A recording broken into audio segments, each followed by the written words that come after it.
Hey everyone, and thank you for stopping by. Marine here for Learn Fun, back with a new Magic Iris card.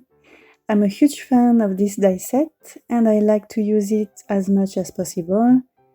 And for this card, I wanted to go next level and to create a Magic Iris shaker card. I hope you like it.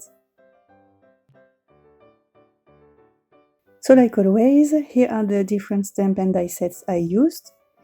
The Magic Iris and add-on die sets, the large stitch rectangle stackable die set, the grassy border and the stitch simple wavy border die sets to ground my scene, 3 stamp sets from the last release, Easter before and afters, Dandy Day and Lucky Star, the How You Been stamp set, and 3 older stamp sets, Sweet Friends, Very Happy Holidays, and Cheery Christmas. Usually I like to start with the background, but not this time. I first stamped the images on white cardstock using jet black ink. I cut them all using the coordinating dies, and then I colored everything using my alcohol markers, like always. A few weeks ago, I made a card featuring a cute mice family catching lucky stars, and I thought it would be fun to see that same family doing other activities. So I don't know what they will do next, but today they're going to pick strawberries and make jam.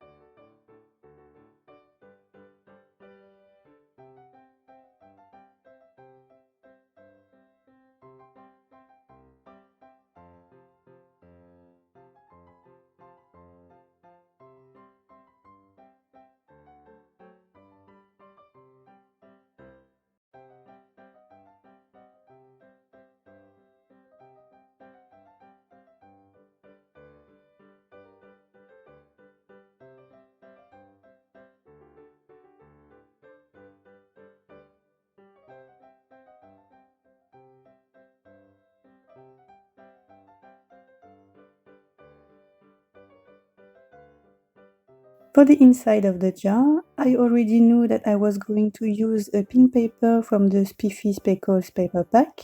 So to get a consistent look, I used this coordinating pink marker to color the inside edges of the jar. And the top is supposed to be transparent, so I just added a little bit of shadows using a gray marker. Next, I moved on to the front panel. I used the cover plate die from the Magic Iris die set to cut it, as well as the arrow tab, and I temporarily taped those 2 pieces at the back using washi tape.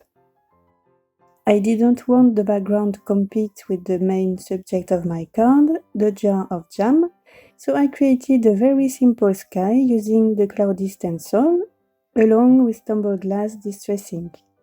And because I taped the arrow tab to the front panel, it will also have the clouds on it. And then I added texture like always. First, a little bit of water that I dried using a paper towel. Next, I smooshed my tumbled glass ink pad onto my glass surface. I added water to it, and then I splattered blue drops on my paper using a very thin brush.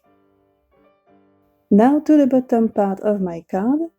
To ground the scene, I cut a grass border and a wavy border that I used as a dirt border. On the grass border, I first applied Shabby Shutter's Distress Ink all over it, and next I applied some Modlon Distress Ink at the very top. For the dirt border, I first used Antique Linen Distress Ink. I applied it on the whole element to get a nice and even base. And next I added Vintage Photo to, like always, bring more contrast and interest. Off screen I added texture to those 2 borders by splattering the same inks on top, just like what I did for the sky. And next I attached those elements at the bottom of my front panel. Now to the Magic Iris. I started like a regular Magic Iris. I first started by cutting all the pieces, 3 rings and a tab out of ballet slippers cardstock. 3 sausages out of a pink pattern paper from the Spiffy Speckles paper pack, and 3 stabilizers out of a random cardstock. So I kept one ring and used this flux capacitor die to cut 3 holes and 3 stitch brackets out of it like so. Next I took one sausage piece and put it into a hole. I lined it up with the inside curve of the ring and I temporarily taped it using washi tape. And I did the same thing for the 2 other sausage pieces. Each sausage have an X mark at one end, so this is where I added glue dots, 1 glue dot on each X mark.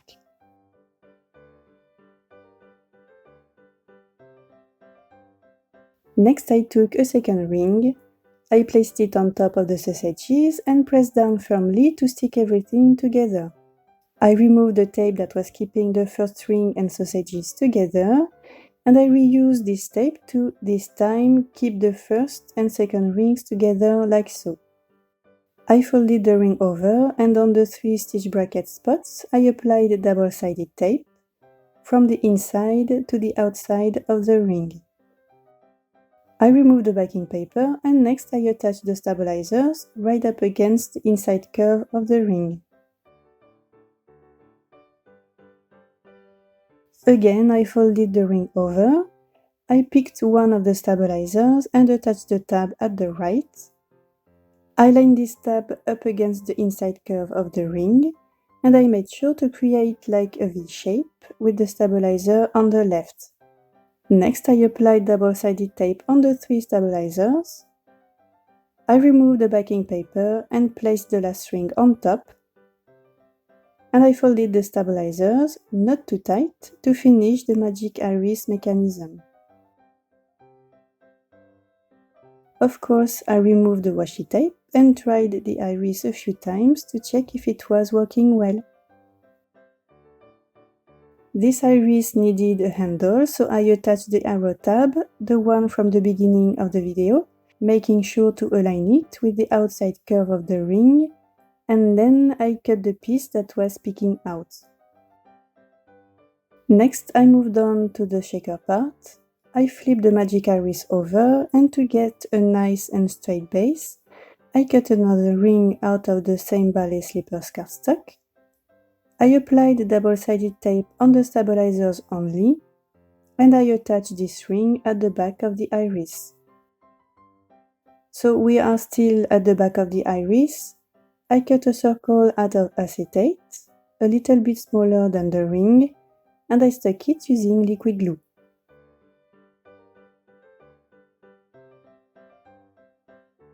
And a shaker always needs room so the sequins can move, so I cut another ring out of a foam sheet, and I cut the inside a little bit to make it smaller. And this way the foam won't be noticeable. I checked if it was okay, and I stuck this foam ring on the acetate. And that's it, now we can move on and start to assemble everything on the card base. So I cut a card base out of ballet slippers cardstock and attached on top of it a stitch panel that was cut out of a paper from the Really Rainbow Christmas paper pack. Off screen I cut a pink circle using the cover plate die. The paper is the same as the sausage pieces, and I stamped my sentiment, "You're the sweetest friend," on it. I placed my front panel on the card base and tucked my sentiment right in the circle in the middle to stick it to the card base. Next, I took the magic iris and on the front I applied double-sided tape on the 3 stabilizers and on the rest of the ring as well. I removed the backing paper and placed the iris behind the front panel. I made sure to line up both the circle in the middle and the tab at the top right-hand corner, and I pressed down to connect everything perfectly. Next, I placed the shaker elements on the sentiment. These are teeny tiny strawberry slices made out of polymer clay. I bought them many years ago when I used to make polymer clay food, and I thought it was perfect timing to get them out again. I also placed 3 stamped images, but you will see in a second that I replaced the slices with similar ones, and that I also added sequins for a touch of sparkle. So at the back of the front panel, I applied enough layers of foam squares to get the same height as the foam ring. I also applied liquid glue on this foam ring. I kept the iris open, and then I attached my panel to the card base, making sure to line up the window with the sentiment. And here you can see the sequins and the different slices of strawberry.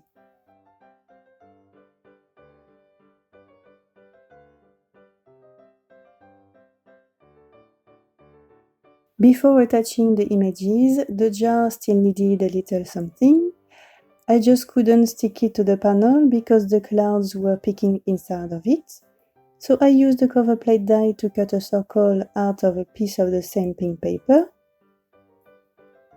And this way the whole inside of the jar will be of the same color. So I attached the jar on this piece of pink paper. I trimmed off the excess, and next I stuck everything on the card.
When I make a magic iris card and want to stick things on the sausage pieces, I always make them more flat using a bond folder. This way I know that the iris will open and close without a problem.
The grass section was a little bit empty to me, so I stamped and colored the basket from the Easter before and afters stamp set. I trimmed off the handle and used my white gel pen to erase the remaining black lines.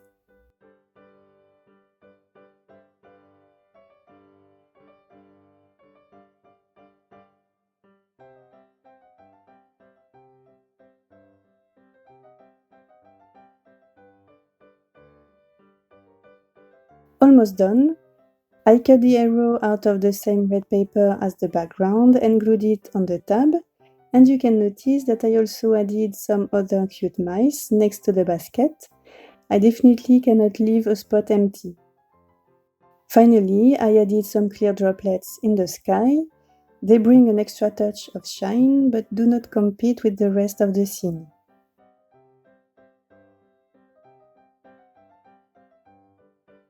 And this is the final result. I have to say that I wasn't sure that I could create the idea I had in mind. This shaker thing was pretty impressive, but in the end I think it turned out super cute and fun. And with all the fruits and veggies we have in our L'Enfant stem sets, I think we definitely can make more types of jam. Thank you so much for watching, and I will see you next time. Bye!